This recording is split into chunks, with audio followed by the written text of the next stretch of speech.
Hi అందరికీ ఎలా ఉన్నారు మీరందరూ బాగుండాలని కోరుకుంటున్నా. నేను మీ ప్రవీణ్‌ని. Welcome to DevOps Telugu channel. So ఇది మన ఫస్ట్ పాడ్‌కాస్ట్ అండి. సో నేనైతే హర్ష బ్రోని చాలా రోజుల నుంచి ఫాలో అవుతున్నాను. ఏంటంటే ఆయన చాలా యూనిక్ వే ఆఫ్ ఎక్స్‌ప్లనేషన్ గాని, ఆయన జర్నీ గాని చాలా ఇన్‌స్పైరింగ్ అనిపించింది నాకు. సో హర్ష నుంచి ఈరోజు చాలా మటుకు మనం తెలుసుకుందాం. ఏంటి అసలు 2024లో ఎలా ఉంటుంది జాబ్ క్రైటీరియా గాని, ఎలాగ ఆయనకు జాబ్ వచ్చింది? ఆయన ప్రస్తుతానికి ఏం చేస్తున్నారు? రైట్? జాబ్ అనేది ఎలాగొచ్చింది ఆయనకి? మొత్తం ఎండ్ టు ఎండ్ మనం తెలుసుకోబోతున్నాం. So Harsha, over to you. Introduce చేయండి మీరు ఆడియన్స్‌కి. So hi guys. నా పేరు హర్షవర్ధన్, ప్రవీణ్ గారు చెప్పినట్టే. అండ్ నేను ఐఐటి గాంధీనగర్ నుంచి గ్రాడ్యుయేట్ అయ్యాను. And CSC. So basically 4 years was good. And campus placement లోనే వచ్చింది నాకు జొమాటో. సో ఇప్పటికి ఆల్రెడీ 8 months అయింది జొమాటోలో జాయిన్ అయ్యి. నేను ఫుల్ టైమ్ ఎస్డి జొమాటోలో బ్యాక్ ఎండ్ డెవలపర్ గా పనిచేస్తున్నాను. అండ్ పార్ట్ టైం యూట్యూబ్ లో అలా వీడియోస్ కూడా పెడతా ఉంటాను నాకు టైం దొరికినప్పుడు, హర్షవర్స్ అనే ఛానల్లో. So that's it. అంతే. ఓకే. గ్రేట్. సో హర్ష, ఇప్పుడు చాలా మంది ఫ్రెషర్స్, మీరు 8 మంత్స్ అయింది కదా జొమాటోలో జాయిన్ అయ్యి. ఆ తర్వాత మీరు యా క్యాంపస్ ప్లేస్డ్ అయ్యాను అంటున్నారు కదా! సో నాకు అంటే ఇక్కడ ఒక థాట్ వస్తుంది. చాలా మంది ఫ్రెషర్స్ ఏమంటున్నారంటే, నాకు ఇప్పుడు జాబ్ రావట్లేదు, నాకు క్యాంపస్ ప్లేస్మెంట్స్ ఇవ్వట్లేదు. లేకపోతే ఇప్పుడు 2024లో అసలు ఫ్రెషర్స్‌కి జాబ్ ఉన్నాయా లేదా అనేది చాలా మంది అడుగుతున్నారు.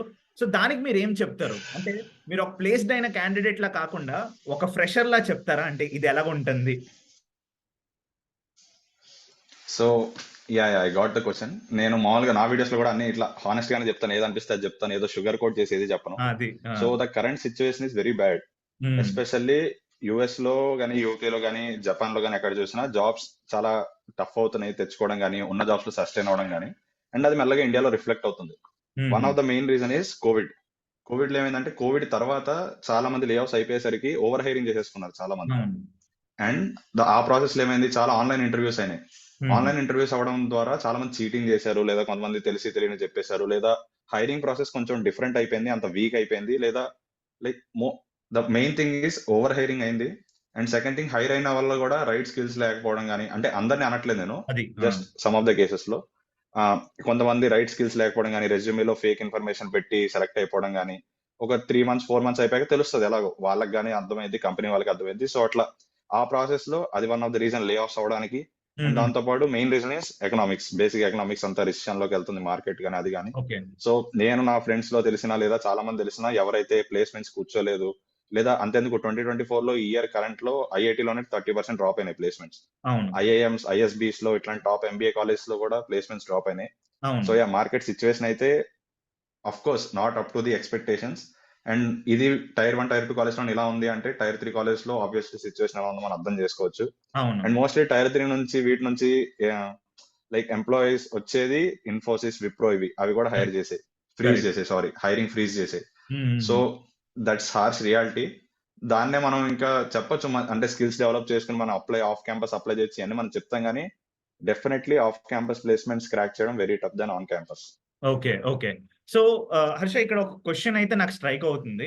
సో ఇప్పుడు కరెంట్ సినారియో 2024లో ఫ్రెషర్స్‌కి అయితే చాలా డిఫికల్ట్ అంటున్నాం కదా! జాబ్స్ రావడం గాని. ఎందుకంటే మీ ఫ్రెండ్స్ కూడా ఉండే ఉంటారు. 8 మంత్స్ బ్యాక్ ఎవరైతే అంటే కాలేజ్ నుంచి బయటకొచ్చినోళ్ళు ఉన్నారో, ఇప్పటికి జాబ్ లేనోళ్ళు ఉన్నారా మీ బ్యాచ్‌లో ఎవరైనా? అంటే ఎందుకు అడుగుతున్నానంటే, ఆ స్ట్రగల్ మీకు తెలిసే ఉంటది. అంటే క్లోజ్‌గా మీరు చూసే ఉంటారు. లేకపోతే ఆళ్ళని గైడ్ చేయడం గాని, అలాగ ఏమైనా సిట్యుయేషన్స్ ఉన్నాయా? ఒకళ్ళు గైడ్ చేసిందయితే ఏంటి చెయ్యాలి 2024లో ఒక ఫ్రెషర్ వచ్చేసి? అంటే నేనైతే గైడ్ అయితే ఎవరిని చేయలేదు, బట్ అంటే అదే నా ఫ్రెండ్స్ లో వాళ్ళు కూడా కొంతమంది, అంటే వాళ్ళు అనుకుంటున్న జాబ్స్ రాకపోవడం కానీ, లెట్స్ మెకానికల్ కెమికల్ లో ఉన్నారు, వాళ్ళు అవును. ఒక పర్టికులర్ స్ట్రీమ్ లో వెళ్ళాలనుకుంటున్నారు. అందరికీ ఐటీ జాబ్ చేయాలని ఉండదు, అవును. అందరికీ అంత ఇంట్రెస్ట్ ఉండదు. వేరే కోడింగ్ ఏం చేస్తాం రోజంతా కూర్చున్నది. సో వాళ్ళు చదివిన దానికి 4 years వచ్చే జాబ్, లేదా నచ్చిన శాలరీ రాకపోయినా మేబీ వాళ్ళు తీసుకునే వాళ్ళు కాదు, లేదా 1 year వెయిట్ చేద్దాం.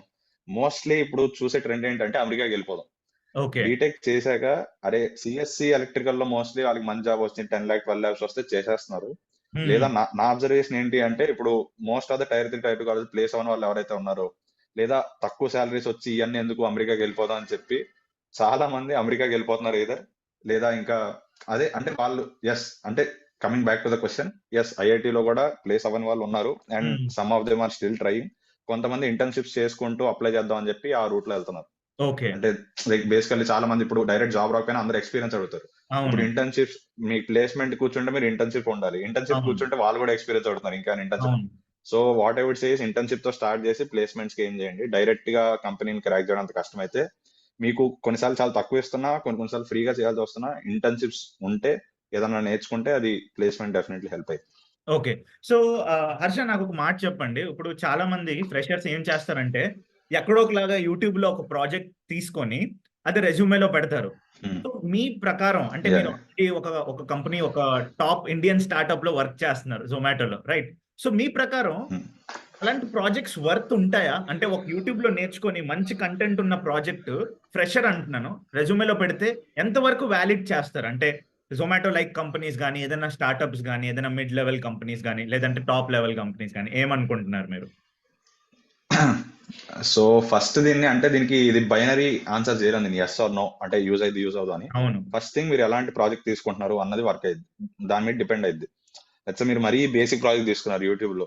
లెట్స్ సే మీరు ఫ్రంట్ ఎండ్ డెవలపర్ ఏదన్నా హెచ్‌టీఎంఎల్, సీఎస్ఎస్, జావాస్క్రిప్ట్ ఇప్పుడే నేర్చుకొని జస్ట్ ఒక బేసిక్ వెబ్‌సైట్ జస్ట్ బేసిక్ ఏదన్నా మీ నేము, మీ రోల్ నంబర్ ఇది ఇస్తే అవును. ఏదన్నా డీటెయిల్స్ ఇచ్చే వెబ్‌సైట్ మీరు చూసి పెట్టేస్తే దానివల్ల అంత ఇంపాక్ట్ ఉండదు. అవును. అది కూడా ఏంటి మీరు ఎక్కడో చూసి చేశారు. సో అవును. ఫస్ట్ థింగ్ నేనేమంటాను అంటే లైక్ చేసేది కొంచెం మంచిది పిక్ చేసుకోండి. మీకు కొంచెం లేట్ అయినా పర్లేదు. నాకు మొన్న గూడా యాక్చువల్లీ 2, 3 డీఎమ్స్ వచ్చాయి. "అన్న నేను రెజ్యూమే ప్రిపేర్ చేసుకుంటున్నాను. నాకు అవును. లేని స్కిల్స్ పెట్టొచ్చా?" ఆ! "అలా ఎందుకు పెడతావు బ్రో తెలియనివి పెట్టు. తెలియనివి పెట్టకు" అంటే, అవును. "దానికి టైం లేదు. డెడ్‌లైన్ వచ్చేస్తుంది. సో ఇప్పుడు పెట్టేసి తర్వాత నేర్చుకుంటా" అనుకోండి. సో అదైతే నేను అసలు ఎంకరేజ్ చేయను. అలా అవును. పెట్టకండి. మీరు ఫస్ట్ థింగ్ ఏదైనా మంచి ప్రాజెక్ట్ చేయండి. యూట్యూబ్‌లో నుంచి ఫ్రీగా చేసినా పర్లేదు. అది మార్కెట్‌లో ఇప్పుడు దానికి డిమాండ్ ఉందా? లేదా మీరు చేసేది వర్త్ ఇట్టా? లేదా మీరు అప్లై చేయాలనుకుంటున్న కంపెనీకి అది రిలవెంటా చూసుకోండి. సెకండ్ థింగ్ చాలా మంది చేస్తారు గానీ వాళ్ళు నేర్చుకోలేదు. అవును. లెట్స్ సే యూట్యూబ్‌లో వీడియో ఉంటది. 1 అవర్ వీడియో ఉంటది. 2 అవర్స్ వీడియో ఉంటది. ఎగ్జాక్ట్ కాపీ పేస్ట్ వాళ్ళు చేసింది ఇక్కడ చేస్తా ఉంటారు. ఎందుకంటే నేను అదే చేశాను. ఫస్ట్ ఇయర్, సెకండ్ అవును. ఇయర్‌లో ప్రాజెక్ట్‌లు చేద్దాం అని చెప్పి అయ్యే చేస్తాం అందరం. అవును. బట్ ఆ ప్రాసెస్‌లో నేర్చుకోవడం మర్చిపోతాం. ఇప్పుడు వాడు అంటే అతను ఇంటర్వ్యూలో ఏదన్నా దాని గురించి క్వెషన్ అడుగుతాడు. లేదా దాని రిలేటెడ్ ఏదైనా అడుగుతాడు. అప్పుడు మీరు చెప్పలేకపోతే అతనికి అర్థమైపోద్ది. జస్ట్ కాపీ పేస్ట్ చేశారు. లేదా ఏదో అట్లా చేయాలని చేశారని. సో నేననేది ఏంటి అంటే ఫ్రీగా చేసినా, యూట్యూబ్ నుంచి చేసినా లైక్ అండర్‌స్టాండ్ ఇట్. అసలేం జరుగుతుంది? ఎందుకు జరుగుతుంది? ఆ టెక్ స్టాక్ ఏంటి? ఎలా అన్నది తెలుసుకొని చేస్తే it might be relevant. Yes. Most of the కేసెస్‌లో యెస్. It's helpful. అంటే అది కన్సిడర్ చేస్తారు కదా! అంటే ఒక దగ్గర నుంచి చదువుకొని అంటే రెలెవెంట్‌గా పెడితే ఆ! That will get considered. ఆ! అంటే అది డిపెండ్ అయిద్ది. మోస్ట్ ఆఫ్ ది ఇంటర్‌వ్యూయర్స్ అడగరు. మీ ప్రాజెక్ట్స్ చూస్తారు. అది కోర్స్ ప్రాజెక్టా? ఎక్కడి నుంచి చేశారు? అని మీరు ప్రాజెక్ట్‌లో మెన్షన్ చేశారు లెట్స్ సే. అవును. వాళ్ళు ఆ ప్రాజెక్ట్ చదువుతారు. వాళ్ళు అది రెజ్యూమ్‌లో చదివినప్పుడు వాళ్ళకి ఇంట్రెస్టింగ్ అనిపిస్తే ఎక్స్‌ప్లెయిన్ అబౌట్ థిస్ ప్రాజెక్ట్ అంటారు. ఓకే. మీరు చెప్పేది జెన్యూన్‌గా అనిపియాలి. మీరు నేర్చుకున్నారు అనిపియాలి.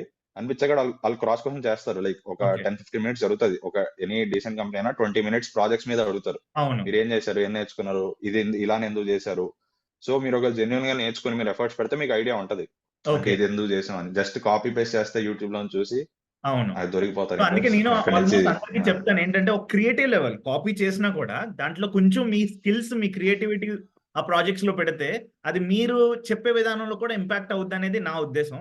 జనరల్‌గా కాపీ పేస్ట్ చేసియకుండా హుహు. కొంచెం వాళ్ళ యాహ్! క్రియేటివిటీ పెడితే it will be good. So, coming to other question అండి. యాహ్! ఏంటంటే ఇప్పుడు బీటెక్ మనం జాయిన్ అవుతాం కదా! నేను బీటెక్ చేశాను ఎలక్ట్రికల్ డిపార్ట్‌మెంట్. సో, ఇప్పుడు బీటెక్ జాయిన్ అయ్యాము. యాహ్! 4 ఇయర్స్ వరకు ఏ ప్రాజెక్ట్స్ చేయలేదు. ఏం తెలీదసల. ఓకేనా? నా నా పరిస్థితికొచ్చేటట్లయితే. ఓకే. ఏం తెలీదు. జస్ట్ ఏంటంటే ఓకే. ఐటీలో జాబ్ రావాలి అనే దాని మీద ఏదో వచ్చింది ఫస్ట్ కంపెనీ. బట్ మీ ప్రకారం మీరేం చేస్తే మీకు క్యాంపస్ ప్లేస్‌మెంట్‌లో జొమాటో లాంటి మంచి కంపెనీ ఒక స్టార్టప్ కంపెనీ వచ్చిందో కొన్ని పాయింట్స్ చెప్తారా? అంటే మీరు ఫస్ట్ ఇయర్‌లో నుంచి అంటే మీరన్నారు ఆల్రెడీ ఫస్ట్ ఇయర్, సెకండ్ ఇయర్‌లో ప్రాజెక్ట్స్ ఏవో తీసుకున్నారని. సో ఎలాగది?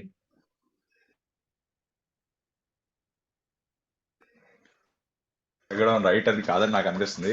బేసిక్‌గా నేను నేను నా ఛానెల్‌లో కూడా చెప్పాను. నాకు ఈ ప్లేస్‌మెంట్ అలా వచ్చింది. అది ఇది అని చెప్పి. ఇది కంప్లీట్‌లీ అన్‌ఎక్స్‌పెక్టెడ్ అసలు జొమాటో నేను ప్రిపేర్ అవ్వట్లా. అంటే మీరు నా వీడియోస్ గనుక ఎవరైనా చూసిన వాళ్ళు ఫాలో అయిన ఆళ్ళకి తెలిసేదేంటంటే, నేను ఇంతకుముందు ఫైనాన్స్ కంపెనీస్‌కి ఎక్కువ ప్రిపేర్ అవుతున్నా యాక్చువల్లీ థర్డ్ ఇయర్‌లో గాని అది గాని. నేను ఫస్ట్ 2 ఇయర్స్ లిటరల్‌గా ఏం చేయలేదు. ఫస్ట్ 2 ఇయర్స్ అంతా క్రికెట్ ఆడడం, కాలేజ్‌లో ఇంకా ఎంజాయ్ చేయడం, సినిమాలు, సీరీస్‌లు చూడడం అంతా ఇదే అయింది. సెకండ్ ఇయర్ అయ్యేసరికి ఇంకా రియలైజ్ అయ్యాం. అరే! ఇంటర్న్‌షిప్‌లొస్తాయి. ఇంటర్న్‌షిప్‌లనేవి ఉంటాయి. ఇవి కొడితేనే ప్లేస్‌మెంట్‌లొస్తాయి అని చెప్పి.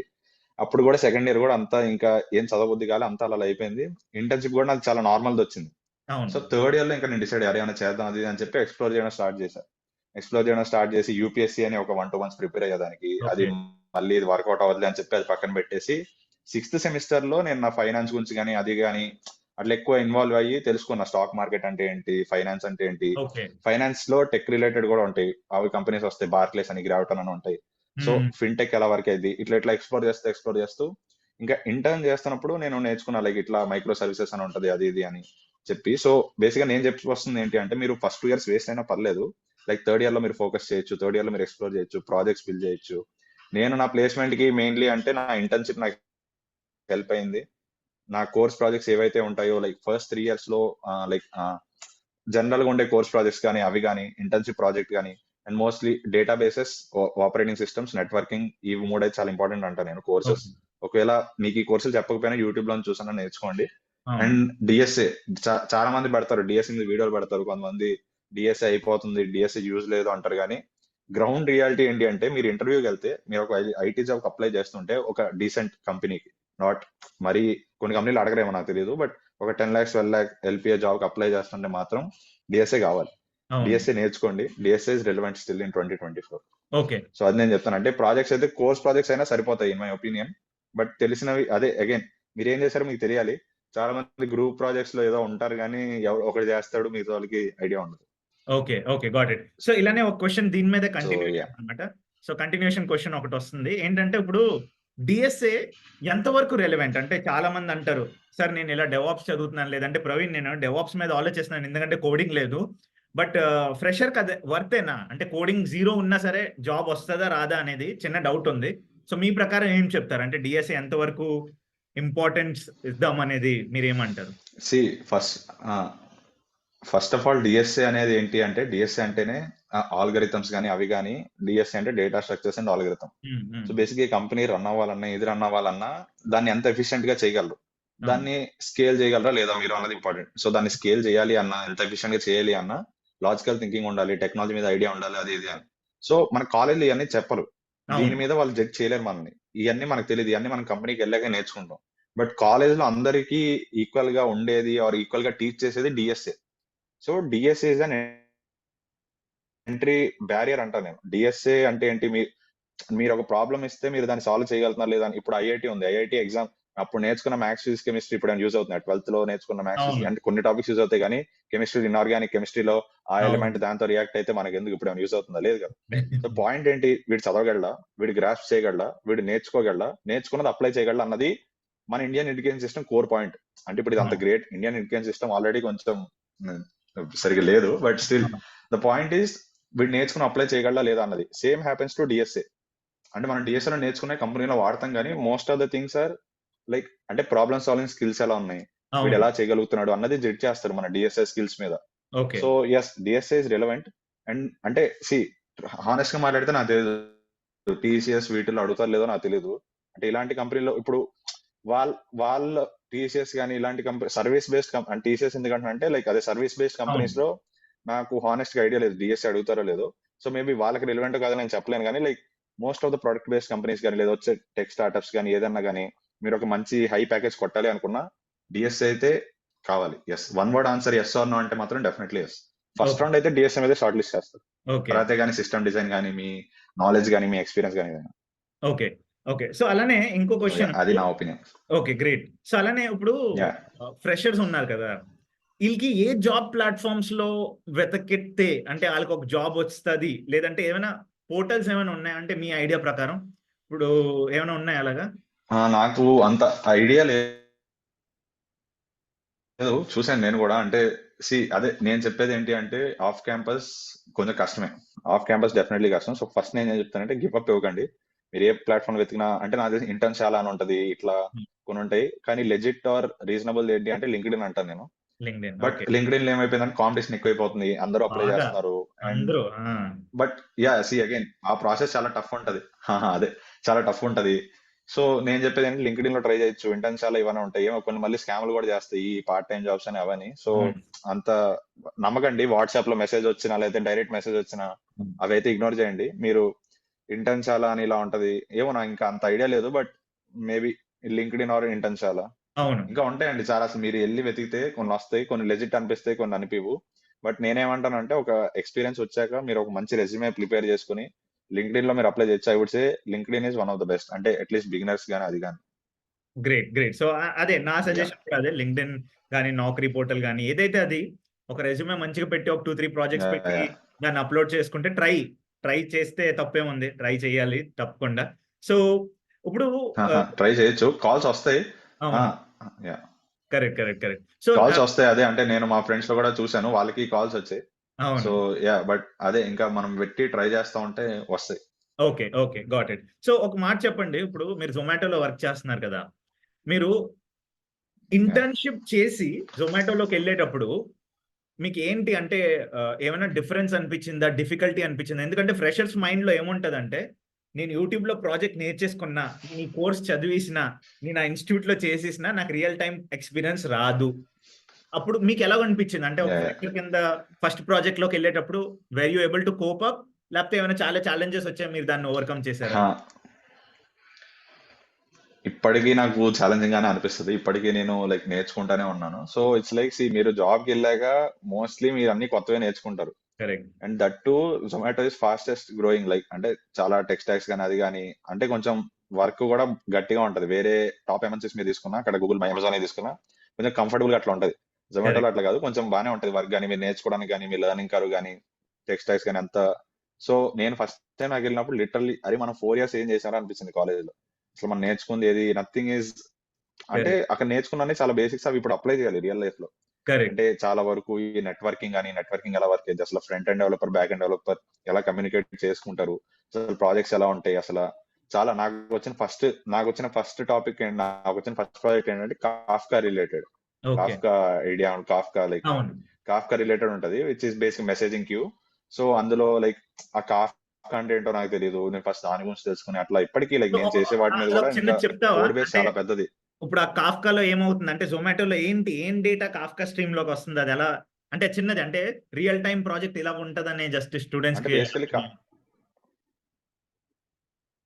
అంటే రియల్ టైమ్ ప్రాజెక్ట్స్ చాలా ఉంటాయి. కాఫ్కా అనేది జస్ట్ ఒక మెసేజింగ్ క్యూ. అంటే పబ్లిషర్, సబ్స్క్రైబర్ అని అంటే బేసిక్‌గా కాఫ్కా అనేది ఒక మెసేజింగ్ క్యూ. అందులో మెసేజెస్ వస్తాయి. అవును. ఎవరన్నా మెసేజెస్ పబ్లిష్ చేస్తే ఇంకోళ్ళు కన్జ్యూమ్ చేసుకుంటా ఉంటారు. అవును. సో, మా ఇంటర్నల్‌లోనే లైక్ కాఫ్కా జనరల్‌గా చాలా కంపెనీస్ వాడతా ఉంటాయి. సో, అందులో అంటే ఇప్పుడు ఈ కాఫ్కాని వాడి నేను ఒక టాస్క్ చేయాలనుకోండి. ఆ కాఫ్కాలో మెసేజెస్ వస్తున్నాయనుకోండి ఏవోటి. అవును. నేను వాటిని కన్జ్యూమ్ చేసుకొని దాని రిలేటెడ్ ఏదో టాస్క్ చేయాలి. సో, అసలు ఓకే. కాఫ్కా అంటే ఏంటి? కాఫ్కాలో పార్టిషన్స్ అని ఉంటాయి. ఈ పార్టిషన్స్ అంటే ఏంటి? అందులో మెసేజెస్ ఎలా వస్తాయి? ఎలా సబ్స్క్రైబ్ చేసుకుంటాం? ఇవన్నీ తెలుసుకొని, డాక్యుమెంట్స్ చదువుకొని అండ్ ఫస్ట్‌లీ నేను జాయిన్ అయిన 1 వీక్ మాకు ఇండక్షన్ ఇచ్చారు అంతే. అవును. మీరు కొన్ని పెద్ద కంపెనీస్ తీసుకోండి. 3 మంత్స్ వరకు ఆళ్ళొక ప్రాజెక్ట్ కూడా పట్టుకోరు. 3 మంత్స్ అలా ట్రైనింగ్ ఇస్తా ఉంటారు. అవును. మాకు ఫస్ట్ వీక్ ఇండక్షన్ అయింది. నెక్స్ట్ 2 వీక్స్ టైమ్ ఇచ్చారు. నెక్స్ట్ 2 వీక్స్ 2 లాంగ్వేజెస్ నేర్చుకోవడానికి, ఇంకా సెటప్ చేయడానికి, ఓకే. ఇంకా జస్ట్ ఆ కోడ్ బేస్ ఫెమిలియారిటీ అవ్వడానికి జస్ట్ 2 వీక్స్ ఇచ్చారు మాకు. Okay. Go along, PHP. Okay. Go along లైట్‌గా నాకు ఇంటర్న్‌షిప్‌లో నేను అదే చేశాను. Go along okay. మీదే. కానీ అంతేం తెలీదు. ఇంటర్న్‌షిప్‌లో ఏదో చేశామంటే చేశాం అవును. అంతే. సో, ఆ గోలాంగ్, పీహెచ్‌పీ అయితే కంప్లీట్‌లీ న్యూ. సో, అవి నేర్చుకోవడానికి ఇంకా సెటప్ చేసుకొని ఆ కోడ్ బేస్ ఫెమిలియారిటీ అది ఇది 2 వీక్స్ అయిపోయింది. ఫోర్త్ వీక్ మాకు టాస్క్ ఇచ్చారు. So, okay. అట్లా లైక్ లాస్ట్ 8 మంత్స్ అయితే చాలా ఛాలెంజింగ్ గానే ఉన్నాయి. But yeah! చాలా నేర్చుకున్నాను నేను. చెప్పాలంటే లాస్ట్ 8 మంత్స్‌లో ఐ డిడ్ంట్ ఇమాజిన్ లైక్ ఓహో! ఇంత దూరం వచ్చానా అని. కరెక్ట్. Got it. సో, ఇప్పుడు మనం చూసుకున్నట్లయితే డెవాప్స్ అనే ఒక టాపిక్ ప్రతి కంపెనీ యూజ్ చేస్తది కదా! మీ లైఫ్‌లో అంటే మీరు డీఎస్‌సీ, యాహ్! ఎస్‌ఈ సైడ్ కాబట్టి ఏమైనా డెవాప్స్ టూల్స్ వచ్చాయా? కాఫ్కా అనేది ఎలాగో ఒక టూలే. డెవాప్స్ టూలే. ఇంకేమైనా టూల్స్ వచ్చాయా కాఫ్కా కాకుండా? అంటే మీ ప్రాజెక్ట్‌లో గాని, మీరు పక్క ప్రాజెక్ట్స్‌లో గాని చూసుకున్నట్లయితే? లే లేదు యాక్చువల్లీ అంటే డెవాప్స్ ఎస్ఆర్‌ఈకి అంటే ఎస్ఆర్‌ఈకి మాకు సెపరేట్ టీమ్ ఉంది. So, okay. నాకసలు ఇక్కడికి వచ్చేంత వరకు తెలీదు. అంటే మా నా ఫ్రెండ్స్ నా రూమ్‌మేట్‌లో కూడా ఒకతను ఎస్ఆర్‌ఈలోనే పని చేస్తాడు. ఓకే. అతనికి తెలీదు ఇక్కడికి వచ్చేంత వరకు ఎస్ఆర్‌ఈ అని ఒకటుంటది అని. So, okay. అదే. అంటే జనరల్‌గా చెప్పాలంటే back end developer, front end developer వీటి మీద అవేర్‌నెస్ ఎక్కువుంటది గానీ, డెవాప్స్ కానీ, ఎస్ఆర్‌ఈ గానీ ఎక్కువ మందికి తెలీదు. అంటే కరెక్ట్. తెలిసినా లైక్ ఎగ్జాక్ట్‌లీ ఏం చేస్తారో అంత ఐడియా ఉండదు. సో, మాకు అంత ఏం తెలీదు. ఓకే. సో, మీ క్వెషన్ ఏంటి అంటే లైక్ నేనెక్కడన్నా ఫేస్ ఆ! చేశానా కదా! ఏమైనా లైక్ చూసారా అని? DevOps or SRE tool. అవును.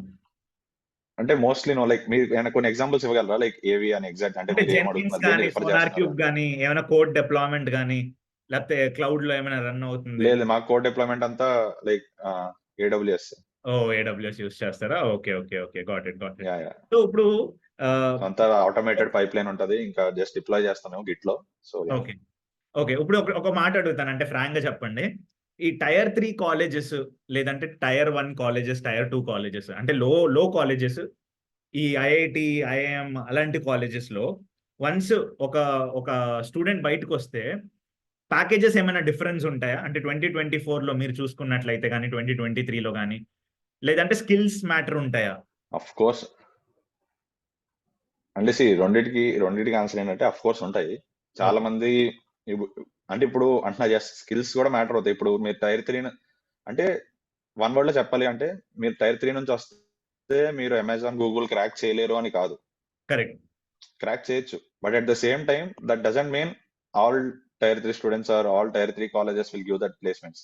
కరెక్ట్. సో రెండు ఉన్నాయి. మీరు ఐఐటి అంటే ద థింగ్ ఇస్ ఇప్పుడు రిక్రూటర్స్ కూడా ఎలా ఉంటారు అంటే మనం ఎక్కువ కష్టపడద్దు, మనం మంచి స్టూడెంట్స్ కావాలి, మంచి ఎంప్లాయీస్ కావాలి. వాళ్ళు ఏం చేస్తారు, ఐఐటీస్కి వెళ్తారు. ఎందుకంటే అలా తెలుసు వీళ్ళు ఆల్రెడీ చదివి వచ్చారు, ఇక్కడ మంచి ఎడ్యుకేషన్ ఉంటుంది. అది అంటే వాళ్ళ పాయింట్ ఆఫ్ వ్యూ చెప్తున్నాను. జస్ట్ ఐఐటి అంటే అది ఇది అని కరెక్ట్. చెప్పట్లేదు, కానీ వాళ్ళు ఎలా ఆలోచిస్తారు చెప్తున్నా. వాళ్ళు ఇలా ఐఐటీకి వెళ్దాం, ఎన్ఐటీకి వెళ్దాం, 10-20 మెంబర్స్ ని తీసేసుకుందాం, అది ఇది అవును. అని చెప్పి ఇంకా వాళ్ళు ఆ మైండ్ సెట్ తో వెళ్తారు. బట్ అఫ్ కోర్స్ మీరు ఇప్పుడు కొంతమంది టైర్ 3 కాలేజ్ కూడా వెళ్తున్నారు, లేదా కొన్ని లోకల్ కాలేజ్ ఉంటాయి విచ్ ఆర్ రెప్యూటెడ్, వాటికి వెళ్తారు. అందులో ఒకవేళ మీరు బాగానే చేశారు, లేదా మీరు కంపెనీకి మీరు వాల్యూ ప్రొవైడ్ చేస్తారు అనిపిస్తే డెఫినెట్లీ హైర్ చేసుకుంటారు. ఓకే. సో ట్యాగ్ అనేది అంత రెస్ట్రిక్ట్ అవ్వదు. బట్ ఒక ఐఐటి స్టూడెంట్ ఒక నార్మల్ స్టూడెంట్ ని పెడితే ఇతనికి ఆపర్చునిటీస్ ఎక్కువ ఉంటాయి. ఓకే. Got it. ఆబ్వియస్లీ అవును. ఇతనికి ఎక్కువ ప్రిఫరెన్స్ వస్తుంది. సో ఈ టైర్ 3 స్టూడెంట్ కానీ నార్మల్ స్టూడెంట్ కానీ he has to prove himself or he has to work harder than the student, correct. This correct. IIT student. ఇది కరెక్ట్. కొట్టేసం ఉంటది. వాళ్ళకి ఎక్కువ ఛాన్స్లు వస్తాయి, ఫ్లాప్ అయినా ఇవైనా. ఒక కొత్త హీరో రావాలి అంటే అతను హిట్ కొట్టాలి, బ్లాక్ బస్టర్ కొట్టాలి, అప్పుడు రికగ్నైజ్ చేస్తారు, ఓహో వీడికి టాలెంట్ ఉందిరా అని. సో అది సిచ్యువేషన్ ఇక్కడ కూడా అంతే ఆల్మోస్ట్. ఓకే. ఓకే. అర్థమైంది. అర్థమైంది. సో నాకు తెలిసి ఇప్పుడు మీతో 15-20 మినిట్స్ మాట్లాడా కదా! నాకు మొత్తం మాట్లాడిన దాంట్లో ఏమర్థమైందంటే, మీరు అంటే ఇంటర్న్‌షిప్ చేసిన వల్ల మీకు ఎస్‌డి రోల్ అనేదొచ్చింది. పాయింట్ నంబర్ 1 అంటే నాకు అర్థమైంది. ఇంకోటి మీరు ప్రస్తుతానికి ఏదైతే వర్క్ చేస్తున్నారో, ఏదైతే బయట ఇంటర్న్‌షిప్ చేశారో లేదంటే 1, 2, 3 ఇయర్స్ ఏదైతే మీరు ఐఐటీ చదివారో అదేమి ఇప్పుడు ఎక్స్‌పీరియన్స్ కౌంట్ అవ్వట్లేదు. మీరు మళ్ళీ కొత్తగా ప్రతిరోజు కొత్తగా స్ట్రగల్ చేస్తున్నారు. ప్రతిదీ కొత్తగా నేర్చుకుంటున్నారు. Point number 2. Yeah yeah number 3 ఏంటంటే యా యా కరెంట్ మార్కెట్‌లో టైర్ 1, టైర్ 2, టైర్ 3 కాకుండా అందరూ కూడా అంటే ఏ కాలేజ్ నుంచి వచ్చామని కాకుండా స్కిల్స్ బిల్డప్ చేస్తూ మంచి ప్రాజెక్ట్స్ రెజ్యూమేలో పెట్టుకొని ట్రై చేస్తా ఉండాలనేది మీ దగ్గర నేను నేర్చుకున్నాను. మేబీ మా ఆడియన్స్ కూడా ఎవరైతే చూస్తున్నారో వాళ్ళు అదే గ్రాస్ప్ చేశారనేది నేను అనుకుంటున్నా. సో బేసిక్‌గా హర్షని పిలడానికి అంటే ఈ పాడ్‌కాస్ట్‌లో పిలడానికి గాని మెయిన్ రీజన్ ఏంటంటే జనరల్‌గా నాకు తెలుసుకోవాలనిపించింది అంటే నేను టైర్ 3 ఓకేనా? అంటే నాకు కోడింగ్ కల్చర్ అది ఏం లేదు. ఆయన టైర్ 1 కాలేజ్ నుంచి వచ్చారు కాబట్టి ఆ డిఫరెన్స్ ఎలా ఉంటది? ఏంటి అసల? అంటే మనం చూసుకున్నట్లయితే ఐటీలోకెళ్ళిన తర్వాత ప్రతిరోజు స్ట్రగలే. ఈవెన్ నాకు 8 ఇయర్స్ ఎక్స్‌పీరియన్స్ ఉన్నా సరే రోజు స్ట్రగల్. ఏదో కొత్త టాస్క్ ఇస్తారు. అది ఏదో ఒకటి ఉంటది, ఇంకా నేర్చుకోవచ్చు.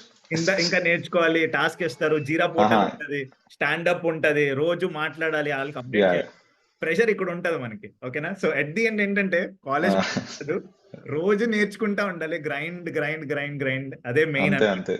సో ఆ, అదే నా అవుట్‌పుట్ ఈ పాడ్‌కాస్ట్‌కి. సో మీకు ఈ పాడ్‌కాస్ట్ నచ్చినట్లయితే లైక్ చేయండి, సబ్స్క్రైబ్ చేయండి. అలానే నేను హర్ష బ్రోది ఛానల్ మొత్తం లింక్ డిస్క్రిప్షన్‌లో ఇస్తాను. అమేజింగ్ వీడియోస్ ఉన్నాయి చూడండి. అలానే ఆయన లింక్డ్ఇన్ కూడా ఇస్తాను. ఒకవేళ కనెక్ట్ అవ్వాలనుకుంటే మీరు అవ్వచ్చు. So thanks a lot Harsha bro for coming on to my channel.